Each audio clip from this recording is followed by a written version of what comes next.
if there's been a climate bill, an Act 250 bill, a hunting bill, a coyote bill, all got to go through his committee. And it never seems to come out well when it does. No, good bills go to die, bad bills thrive. Yeah. Oh no. I mean, he is a in the climate cult. I mean, right. more than anybody else in that building, perhaps. Maybe a couple of the other people that were on that committee with him. Another one, Mark McDonald, who lost his seat in this last election. And what happened? What happened to Chris Bray? Senator Chris Bray. Senator Chris Bray lost his seat in Addison County. He was one of a couple of the incumbent senators who lost. I mean, the Republicans picked up 6 seats.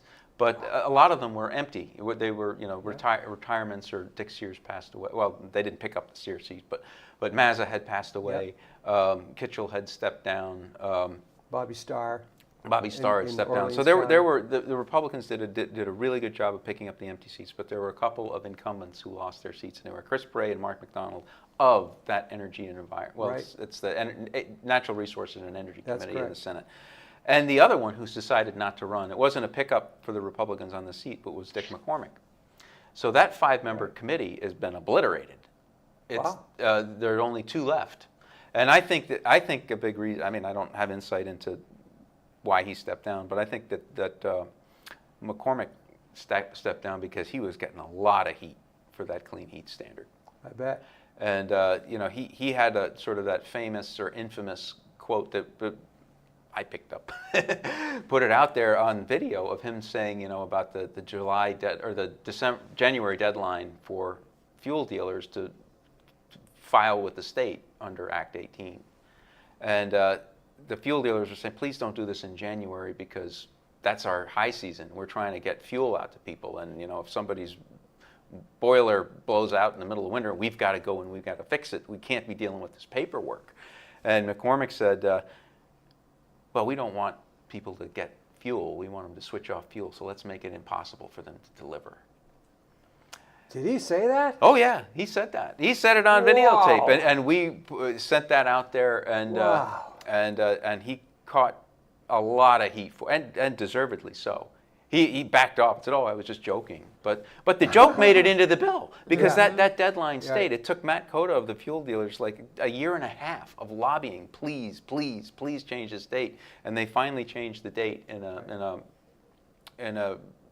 bill this last session to modify a couple things in Act 18. Wow. But it's just a study. Yeah. It's just a study. And that was the other lie. That was the other lie that they kept pushing. One of the other members of that committee is Senator Ann Watson of Washington County, who one of the things I love about doing the Chronicle is you meet people, you interact with people through the comments section, through emails, through seeing them on the street. And there's a guy, he's a retired Capitol police officer, and he should be writing his own column. He's as funny as you are, and as pointed as you are. He's really good, but he won't. Darn. But anyway, he wrote some emails to his senators saying, so are you going to back off of this clean heat standard thing?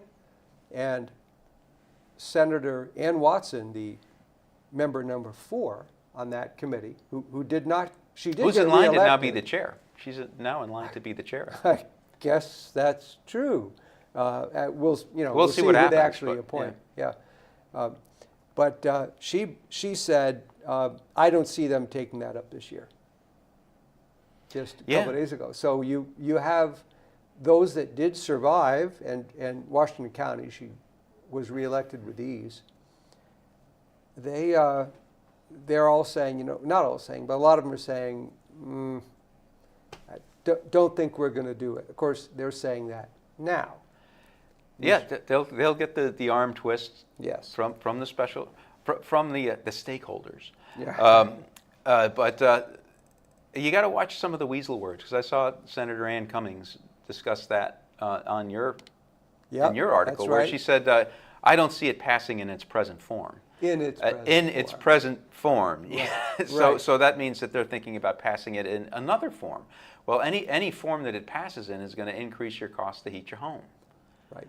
So, you know, my advice to the Republicans with their newfound numbers, they don't have majorities, but, you know, they've got a working minority in the Senate. You know, 13 to 17, that means they just got to peel off 2 Democrats to join them, and then they get the 15th or the tie-breaking vote from the lieutenant governor.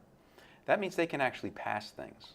Republicans can actually pass things. What sort of things do you think they're going to try to pass? Well, one of the things I think they should pass is a full repeal of Act 18. They should just come in there and say, you know what? Nope, not at all, not in any form. Right. In fact, the form because that was one of the lies that I think people were exposed to, figured out, is the Democrats say, oh, it's just a study. It's just a study. It's not just a study. It sets up the bureaucracy to implement the program. All we were waiting on, and there was a study component to it, they did say, okay, in order to inform the rulemaking process, which they're going to supposedly vote on in January or at some point, or they don't have to vote on it, but that's the vote that everybody's talking about. But that was the only component that it was not done. It's like we bought the car, and we're just determining the rules of the road of how this car is going to be driven with Act 18. So it wasn't just a study. But, you know, if I were the Republicans, say, you said it was just a study. For the last 6 months, you've been saying it's just a study. Well, here's the study. It came back in January. Here's the study. We don't need the bill anymore, right? Because study's done. No harm, no foul. Let's just show the voters of Vermont that we heard you about the clean heat standard. We're going to repeal Act 18. And if they say, oh, well, we can't really do that, that'll be very telling. But who will be telling it? Well, I think, you know, I'll certainly be all over that on my column and behind the lines. Let me ask you about your column. You call it Behind the Lines. Yep. Yeah. And how did you start it, and how's it growing? Well, I started it. I had been with the Ethan Allen Institute for almost 10 years, and I took a little time off, and was basically still writing for them on occasion, because I stayed on the board for about a year after I was done, and would still write a once a month column for the Ethan Allen Institute that would get sent out to all the papers, and some would pick them up, and you know, some wouldn't. And and we were talking about this, the Clean Heat Standard, the Global Warming Solutions Act was just coming online, and I had written 2 or 3 articles in a row about it. And why? Because it was important. You know? I mean, they're saying we're going to this is going to save the planet, transform our economy, switch us from fossil fuels to electric. So, you know, we're supposed to remake our energy, how we use remake our economy, and save the planet, and it's going to cost billions of dollars. So I thought it warranted some attention. Very good. You know, somebody should be out there trying to explain to the public, you know, what is this thing that's coming down the pike. And in fact, it was June Tierney, who's Secretary of Department of Department of Public Service. Public Service. Yeah. She had said this is a Mack truck. She described it at the time as a Mack truck coming down at the people of Vermont. And I was like, well, if a Mack truck is coming down, somebody should be explaining to people what this Mack truck is. And nobody in the media was doing it. Yeah. Nobody. And so I'd written a couple articles, and then I got a email back after I'd submitted my 3rd one in a row on this topic from one of the editors at one of the online papers. There's only one, so you can guess which one it was. And the line was, hey, why don't you write about something else? Because this was election time. This was going into the election, and I was trying to warn people, you know, you better think about who you send to Montpelier, because they're driving the Mack truck and they're aiming it at you. And it was, don't write about this anymore. And it was couched sort of in the language of, yeah, shake it up a little bit, you know, write about something else. People are, you know, you don't want to get in a rut. And I sent an email back to him and I said, hey, don't you think as important as this issue is that somebody should be trying to explain it to the people of the state? In fact, you guys have all the resources. Why don't you have a reporter on this full-time, dedicated? Because you've got committee hearings that are going on in this. You had the Vermont Climate Council. They've got their meetings, and all their committee meetings are talking about this. There's plenty of material. Why aren't you guys writing something about this every week? And I never got a return. Imagine that. Nothing. Not even a, oh, we'll take that under advisement. Right. It was just ghost. Yeah. So that was sort of my moment of, if not you, then who? Wow. And I said, you know what? I'm in a position where I can do this, so I'm going to do it. And I started behind the lines. So the dominant media, basically, they made their decision. Yeah. We're not going to cover this. Yeah. And if we do, it's going to be rah, rah, rah, clean heat standard. Yep. And so you said, look, human nature abhors a vacuum here, and a vacuum of information. Time to provide some information that needs to be told. Because they weren't doing the job, you did, and you've stepped up. How's your readership doing? It's good. I mean, it's growing. I don't really have put a lot of marketing behind it, except doing stuff like this. But I get, I topped out at about 20,000 views per month. Wow. Not bad, Rob. And some of that's that's like Substack or something? Yeah, or? this is on Substack. Okay. It's robertroper.substack.com. If anybody wants to sign up, the name of it is Behind the Lines, Rob Roper on Vermont Politics. No, I allow it to go forward for free. I don't think I've ever left anything behind a paywall. Yeah. I do ask for paid subscribers, or the only ones that are allowed to comment, because I have to have some incentive. Yeah.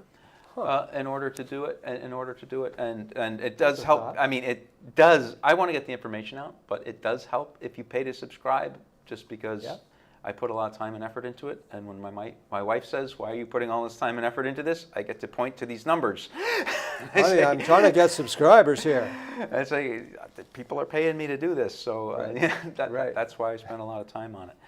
So I do really appreciate the paid subscribers, and it's a good amount. A good percentage of the people do value what I do, and I'm very grateful for them. Well, I know, I got to say, the number one name I have heard brought up as to, in terms of media, what was the catalyst for a lot of this change, especially with the clean heat standard?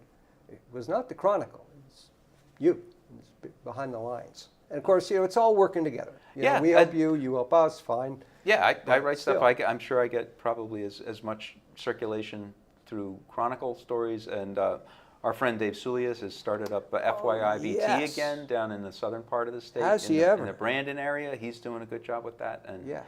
And there are, like our friend Bill Huff and Mike Tagliavia, the representative-elect Mike Tagliavia. How about that? I should say, have their radio show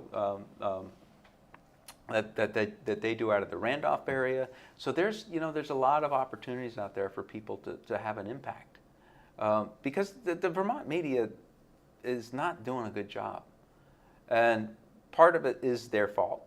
That's right. Part of it is their fault. Part of it's not their fault, because papers around the country are having a hard time. Mm-hmm. They really are. I mean, you look at it. You used to have at the Burlington Free Press, they had 2 Capitol reporters. They had Nancy Remsen and Terry Hallenbeck, and they were good. Yes, they were good reporters. Now they don't have any. No. And the Times Argus and Rutland Herald used to have the Vermont. What did they call it? Vermont Press Bureau. Yeah, the Vermont Press Bureau. Not so much. And that was 3 reporters that they had, and that's not there anymore. Right. So you don't have all those, and there's a lot of papers that don't do a lot of reporting anymore. And I don't know if you heard, but the longtime editor of the Burlington Free Press, Aki Soga, just retired. Yeah, no, I did see that. I saw Aki Soga retired, but the Free Press hasn't done any real reporting in a long, long time. When you print in Portsmouth, New Hampshire, it's kind of hard to have your finger on the pulse, and to get the paper to people in a hurry. So that's the part that's not their fault. I think the part that is their fault is they really are. I think, as I said, they built the bubble. Our politicians in Vermont, our left-wing politicians in Vermont, live in a bubble, and that bubble was created by the press. Right. They built it around them, because I think that they want to be the movers and shakers who determine the policy. not the elected officials. Wow. And you get a lot of young reporters who, quite frankly, don't know the subjects very well that they're reporting on. And they certainly don't have a whole lot of life experience that they bring to the stories. And they're activists. They're activists, idealists, out of college.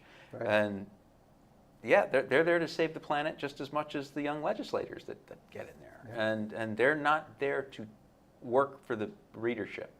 And that's another dynamic that we have with the local papers not being anymore. These people are beholden. Look at the Vermont Journalism Trust that runs Vermont Digger, for example. Mm-hmm. It's run by Gay Symington, the former Democrat Speaker of the House, is their board chair. Look who's the editor of Vermont Digger. It's Paul Hines, who used to be Peter Welch's press secretary when Welch was in the Congress. Right. You look at a lot of the people that are on the board there, and there are special what's your point, interests. Rob? There are special interests there. So who's the customer of the news that they're reporting? Is it you, the person who's reading it, or is it the stakeholders? And who pays the bills? Yeah, and that's who's paying the bills. So that's the dynamic at work. And are they to blame for that? Maybe, maybe not. But that's the reality that you're dealing with. When I worked for the St. Albans Messenger, we had to pay a lot of attention to what the businesses on Main Street thought. Yeah. And to the subscribers, the actual real paid subscribers. Because if we didn't, subscribers angrily canceled their subscriptions and advertisers angrily pulled their ads. Uh-huh. So you had a built-in listening ear to what was going on. Really, almost every day the publisher had to say, okay, not necessarily taking their cue from, but boy, always listening to and respecting the wishes of their readers and their advertisers. Yep. And that's not a bad way to do it. No, it's not. And there'll always be those biases that creep. Because what people will say about that is, well, there's the business on Main Street doesn't want the story written about such and such a thing that happened that, quite frankly, the public might need to know. Right. So those things are always going to creep in there. Sure. So before we talk more about the media, Paul, I'm wondering if you have any comments any online comments that need to be mentioned. At this time, I do not, Guy. I'm looking at all across all platforms, and I cannot see any at this moment. Okay. I do see on Facebook Judy Taranovich chiming in. She saw that article. I think it was the one that on the Clean Eat Standard, and agree, Rob. Judy is the, I believe, still the president of the Vermont Fuel Dealers, and has been and it operates a fuel business in Rutland County. So one of the things that I find fascinating is that in the derelict desertion of duty of the Vermont media, the way I was trained to be a reporter, stuff just comes up because there's a need. For example, over in Caledonia County, in St. Johnsbury, there is a drag queen story hour going to be at the library over there. And whatever you think about drag queen story hour, the fact is there was a national platform that just absolutely canceled a protest petition against that. So they were just like shut out. The other side wasn't shut out. They could have all the petitions they want. But they opposed Drag Queen Story Hour, and boom, no petition for you, no soup for you. So what do? They find another platform, and they have started now their own small local media. And they're not just talking about Drag Queen Story Hour. They're also talking about the arrest of a St. J. police sergeant, who got in a scuffle with a 30-time serial criminal and is now under arrest. Now, which may be merited that he was arrested, but the fact is these folks are talking about it from a different point of view. And I don't think this is going to be the last thing they do. I think they're going to pick up audiences, and they're going to grow. Well, I hope they do, and that's what I think you're going to find a lot more reliable news coming out of things like Vermont Daily Chronicle, things like this thing that's happening up in St. Johnsbury. I haven't seen it, so I don't want to vouch for it. But what I would say to anybody that's thinking about doing this is, A, do it, but also don't fall into the same trap that the other side has fallen into, I think, which is just taking one side of an issue and pushing just one side of an issue and becoming a propagandist as opposed to somebody who wants to really get to the nub of an issue. I mean, I certainly have a perspective. I have a very free market perspective in the way I cover things. But when I cover them, I say, look, this is what I think, but this is why I think it. And this is the study that just came out on the clean heat standard or the renewable energy standard or on property taxes. This is what they're saying about it. This is what I think it really means. I think this is what the implication is for you. And by the way, here's some video of what they actually said. So it's where I have an opinion, I want people to know that it's an informed opinion. And where I'm saying this is the facts, I want to show the receipts for what the facts are. Right. And that way, it does allow people to form their own opinion. That's what drives me crazy. You read a lot of articles and there's like no links to the original source subjects of things. Something my reporters often get their stories sent back to them saying, you just made an assertion here, but I don't see a link to that report that you're citing. Yeah. Yes. Speaking of starting your own media, Raylene, tell us more about what you're doing here at 802 Scoop and how if someone wanted to become their own media, how they could do that here. Well, all they need to do is reach out, and we would love to have more people join. It's all about getting the word out, no matter what that word is. Come in, share the space, and use the equipment. And I mean, the opportunities are actually endless when it comes to what you can do on social media with just this little bit of equipment. And we invite anybody. That's the goal for me was to give people a place where they could they didn't have to necessarily have all of this stuff themselves, because that's a lot sometimes. So that we would join a space and we would become like one big studio where different people could come in. Maybe at some point in time we'll have other studios set up in here where people would rather have their own equipment, and there's certainly spaces and room to make that happen. And but I started out as a producer, actually in sales for another podcast, and then produced for 4 years, and decided to go out on my own and do it. And I do have my own show, It's No Secret, on Tuesdays. I co-host with Michael Booten on Monday nights for Barry Beat. Yeah. And then on Thursdays is also my show called The Weekly Rappin'. That really is all about what has gone on in our community, Central Vermont, throughout the week, and all of the community events that will be happening in the weekend to come and in the week to come. It's a lot to keep track of sometimes. But in some things super important, like Veggie Van Gogh is really important to a lot of people to know that it's different. It's a different week this time because of Thanksgiving and how things fall. So it's good to get out that word. Veggie Van Gogh? Yes. What's that? It is.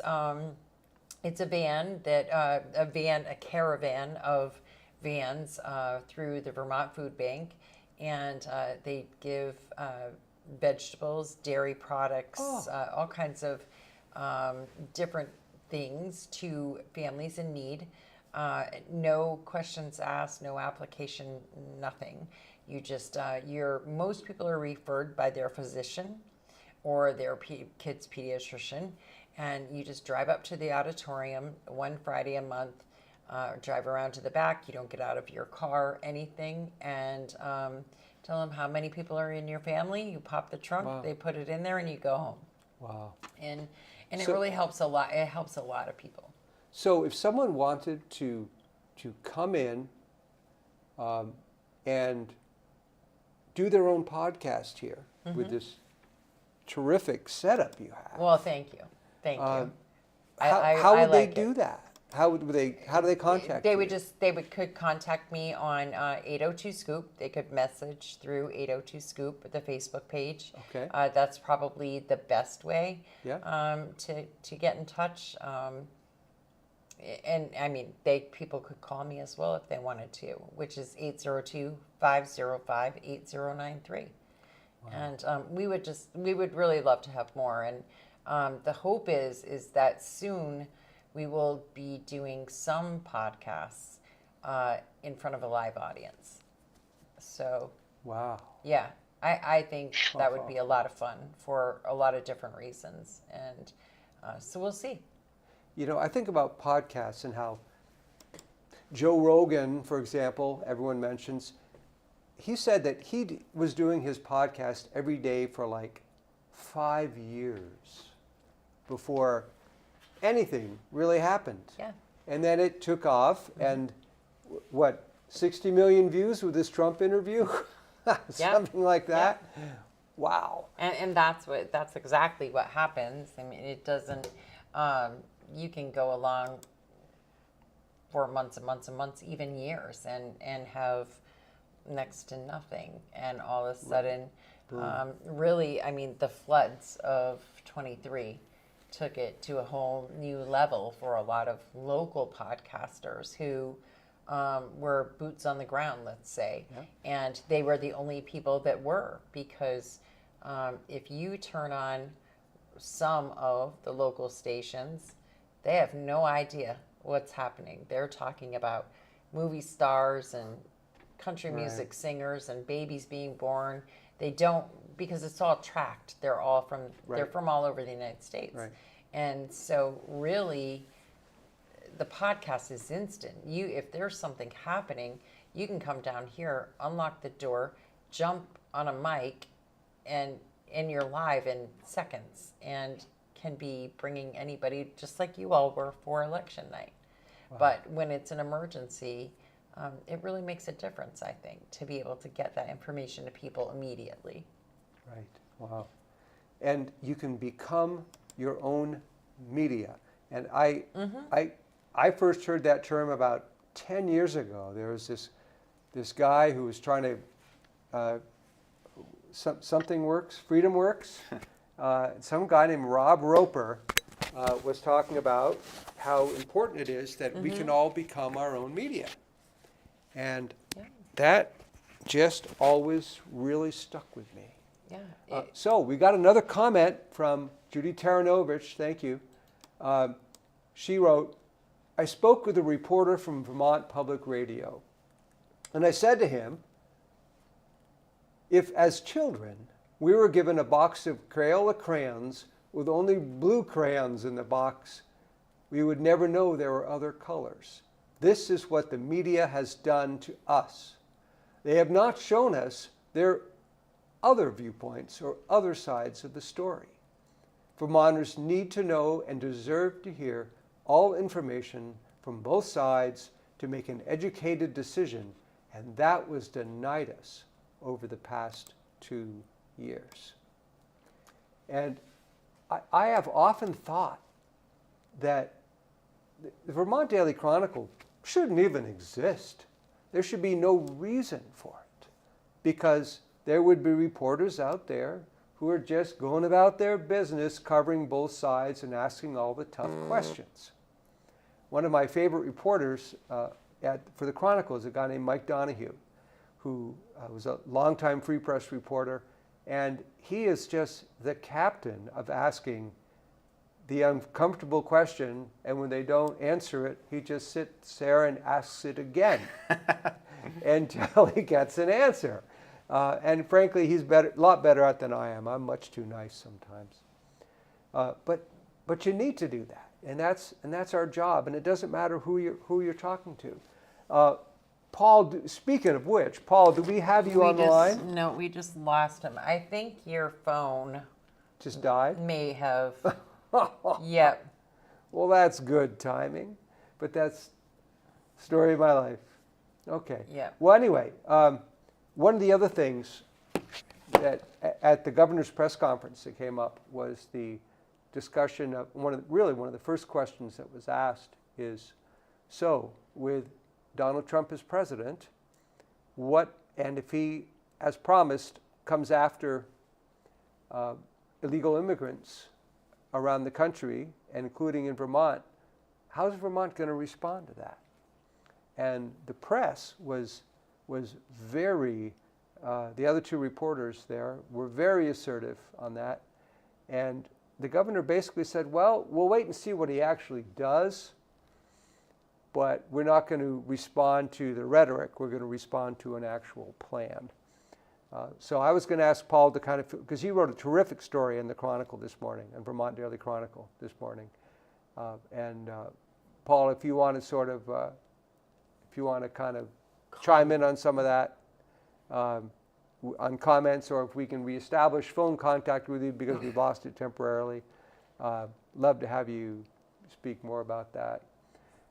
So do you think they're actually going to like kind of give up on all the climate stuff, or just because how many carbon taxes have they had now?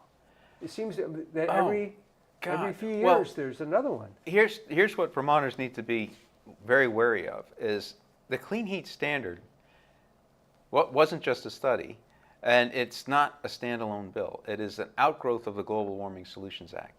So even if they repeal Act 18, which I think they should, Act 18, Clean Heat Standard, was basically how we meet the mandated greenhouse gas reductions that were established under the Global Warming Solutions Act. We've got goals in 2025, 2030, 2050. Clean Heat Standard was how we're going to meet the 2025, 2030, 2050 goals for the home heating sector of the economy. So even if Act 18 goes away, you still got those 2025, 2030, 2050. So one of the things that I think Republicans need to do with their newfound numbers is say, okay, we're going to repeal Act 18, it's gone. The other thing we're going to do is we are going to get rid of the lawsuit provision of the Global Warming Solutions Act that says anybody can sue us if we don't meet these goals, because we ain't meeting them. Yeah. The first goal is January 1st, 2025, which is like 45 days from now. They've already promised to sue. We're already being sued. Yeah. Conservation Law Foundation has already leveled its first suit, and it's not that, hey, you missed it, you missed the first deadline. It's like, we don't agree with the yardstick you're using to measure greenhouse gas reduction for this, and we also don't think that you did another aspect of the law in regard to public outreach in accordance with how the law was done. So if you those are the lawsuits that are coming, you're going to be sued for everything. Right. Everything you do they don't agree with, they're going to come back with a lawsuit. And we, the taxpayers, have to pay to defend that lawsuit. And if they win or we settle, then the judge can award them their attorney's fees at our expense. Wow. So we get paid for both sides of this. We have to pay as taxpayers for both sides of these lawsuits. It's crazy. It's going to cost us tens of millions of dollars. That is just a waste. It is just a waste. It's pouring our money into the pockets of these special interest lawyers for no appreciable benefit at all for Vermont. So that needs to be repealed. And I saw Governor Scott, I think it was in his press conference, say that they want to push the dates back as well in the Global Warming Solutions Act. That. So it's not going to be 2025, 2030. It's going to be something a little bit more realistic. So I think that would be a good legislative package for Republicans to push. We're going to repeal Act 18. We're going to get rid of the lawsuit provision of the Global Warming Solutions Act, and we're going to recalibrate the goals of the Global Warming Solutions Act to make them more realistic, and to, we know what we can do, and on a timeline that we can do it that's not going to break the bank. Wow. Don Koch, who ran for State Senate here in Washington County, writes, and the Conservation Law Foundation is one of the groups lobbying for this crap. Oh yeah, of course. Yes, that's right. Well, I mean, I showed you the video. I mean, I not only have I have my column on Substack, but I also have a YouTube page for Behind the Lines where I rip the video from a lot of these things, and I have the testimony of when Conservation Law Foundation was in there talking about this, and Becca White, Senator Becca White, who's one of the 2 remaining members of that committee, who's that's right. still there. You're going to sue us, right? Please? I mean, she was begging them. Thumbs up. And they all were. Her and Ann Watson and Mark McDonald, they were all out there saying, we put this provision in there so you would take advantage of it. Yeah, know that, right? You're going to sue us, right? And of course, CLF was, yes, yes, we're keeping all of our options on the table. And yes, One of the even weirder things there is that the Democrats ran in a Rutland City House District against Chris Howland, one of the Conservation Law Foundation lawyers. Yeah, one of their attorneys. And Itadio did not win. Yep. Chris Howland took that seat. But an awful lot of you talk about, gee, let's consult with our stakeholders. Oh, wait a minute, I'm the lawyer for one of the stakeholders. And again, I want to talk about people waking up and Right for Vermont PAC, which is a PAC that is headed up by Deb Bilodeau, the former chair of the Vermont Republican Party. I don't know about this. You probably do, because they put out memes with the voting records of the Democrats. Oh. Under the it was under the GOP. They were coordinating with that. Oh, that was terrific. So yes, and they got the word on Anya Taddeo and put one out. Hey, she doesn't want to serve you. She wants to sue you. Yeah, is what it said. But no, I think that that was a big part of it. Bill Huff and his Get Real campaign started in January. Yeah. Started sort of getting people involved, having a positive message, and got Republicans to start to organize around that. That's right. And then the Right for Vermont PAC started coming out with, hey, this is how they're voting. Yeah. In your name, they voted for the clean heat standard. They voted to give themselves a pay raise. That was something that really ticked everybody off. Mm-hmm. Oh, they voted for the higher electric bills. They voted for like 6 or 7 different bills that they highlighted in those. And DMV fees. The DMV fees. And I think that's a big reason why Sam Douglas was able to beat Catherine Sims, who outraised him. She raised something like $50,000 or $60,000 for a single seat Senate race, and Sam did pretty well. I think he raised over $30,000, but he was outspent, not quite 2 to 1, but he was able to win that seat. Because he ran a great campaign. He ran a great campaign, but Catherine Sims' voting record was out there for everybody to see, and she's out there saying, "I'm for you, and I'm for the kingdom." Well, she wasn't. This isn't for the kingdom. The clean heat standard's not for the kingdom. You voted for the property tax increases on 2 occasions, and then after she declared for Senate, suddenly after you declared for Senate, you voted a little different way. But so people became aware of that, and I think and a lot of those races, I think that information that was blasted out on social media, that for just people to see and people to share. That's right. They were able to know that nice lady who remembers your name on town meeting day and is passing out cookies and saying, what a great job we're doing in Montpelier on your behalf. Well, that lady actually is voting for all of this stuff. Right.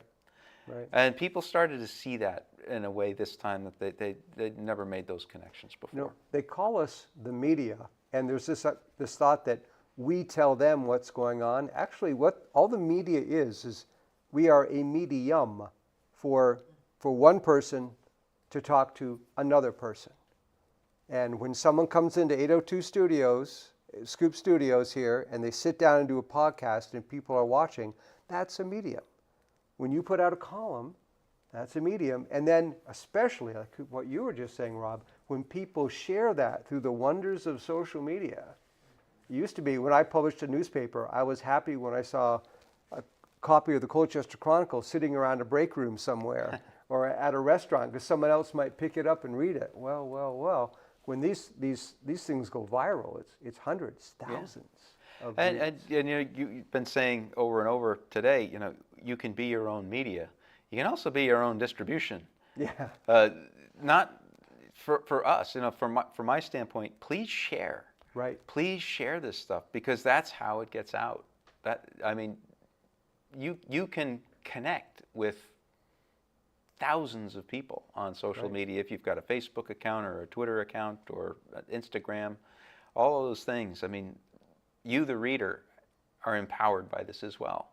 And you know, the left, I think, has been very good about that for over year after year after year. And I think that those of us on the center right are starting to get better at sharing. I know most people, it's like, just leave me alone. I don't want, you know, politics is a personal thing. You don't get in anybody's face, and I don't want to hear what your positions are, and you don't want to hear what my positions are. I respect that perspective, but it's not how you win. I just got a tax bill. Suddenly, everything changes. Yeah. So everybody needs to know. So let me ask you to be the devil's advocate here. So here the Democrats have this problem, which we've spent the last 50 minutes discussing. What should they do so that they don't lose even more seats, and more importantly, so that they do right by the voters of Vermont? Well, they're in a real jam. I think they're stuck between a rock and a hard place because they do have a very rabid activist base that is all in for whatever it takes to save the planet. You know, and we're not saving the planet here in Vermont, but they think that it's important that we do these things, no matter what the cost. It's going to cost you an extra $2,000 a year to heat your home. Well, so be it. That's what we need to do to save the planet. You can't afford an electric car? Well, tough, because we're banning internal combustion engine sales as of 2035. Which we are. You can't afford your electric bill? Well, tough, because we want renewable energy. And even if it's more expensive, we're going to force the utilities to pay for it, and that's going to get passed on to you. Are they trying to get rid of us? Are they trying to get rid of lower middle-income Vermonters? I don't know if they're trying to, because they need those lower middle-income professional workers to be in the state in order to install the cold climate heat pumps. They need them to. They need the skilled people to do the weatherization jobs, and the carpenters, the plumbers, the electricians, and those are the people who are leaving, and aren't, or they're retiring and not being replaced because they can't afford. You can't afford to have a job like that and live here. So they're shooting themselves in the foot. So I don't know if that's what they're conscious. We don't. I think there are some people that would actually like to see Vermont's population shrink back to about 300,000, but I don't think that's what most of them think. I think they're just religious ideologues that this is their religion now. This is how they find their self-worth. This is where their moral compass is, and they want whatever it takes to do to save the planet. And you've got people, like the Palestinian thing that's happening right now. You see that rabid group. That rabid group is out there, and then you've got a lot of special interests. The biggest employers in the state are like the state, and the schools, the public school system, and the hospital system, they're all quasi-government operations. So they're all out there saying, no, we want more money. Right. Are they ever? We want more money for the schools. We want more money for the hospitals. We want more money for state government. And those are big special interest groups that are lobbying for more. It's not like there's like the 180 legislators out there, and the rest of us voters, there's 315,000 people who pay taxes in the state. It's a lot of those 315,000 people who pay taxes in the state. 20,000 of them are in the public school system, and 15,000 or 12,000 are in the municipal state government, and then a huge number in the hospital system, and they're all out there advocating for higher taxes. So it's a fight. So Rob, as we wrap up here, we've just got a few more minutes. I've got to wonder, Elon Musk has his Department of Governmental Efficiency that he's working on to cut $2 trillion out of the federal government. And which often we would laugh at, except that this is Elon Musk who does unthinkable things. over and over and over again. So what I wonder is, could anyone start a Vermont chapter of the Department of Government Efficiency? You know, to basically say, here's how we could do this for 80% of the dough. They really need to do that. And you know, we're talking about property taxes. This is where you see that problem. What the voters said is, do not raise our property taxes. And that's another thing I would tell Republicans to do, is they need to put a bill out there that caps individual property taxes or freezes them, at least until this idiotic commission that they put together comes up with a long-term plan. They need to freeze property taxes at the level that they're at, so nobody loses their home. We've seen people lose their home, and then whatever, you know, we're still going to vote locally on our bills. So they get all of the sales tax. They get 33% of the sales and the purchase and use tax. They get 25%, I think, of the rooms and meals tax. They get all of the new $20 million a year cloud tax they just passed. They get all of the surcharge on the Airbnbs that they just passed. It's all those revenue streams are going to the education fund. So cap property taxes, and then whatever the delta is between all that revenue coming in and what the budgets actually are has to come out of the general fund. And that will force them to do two things.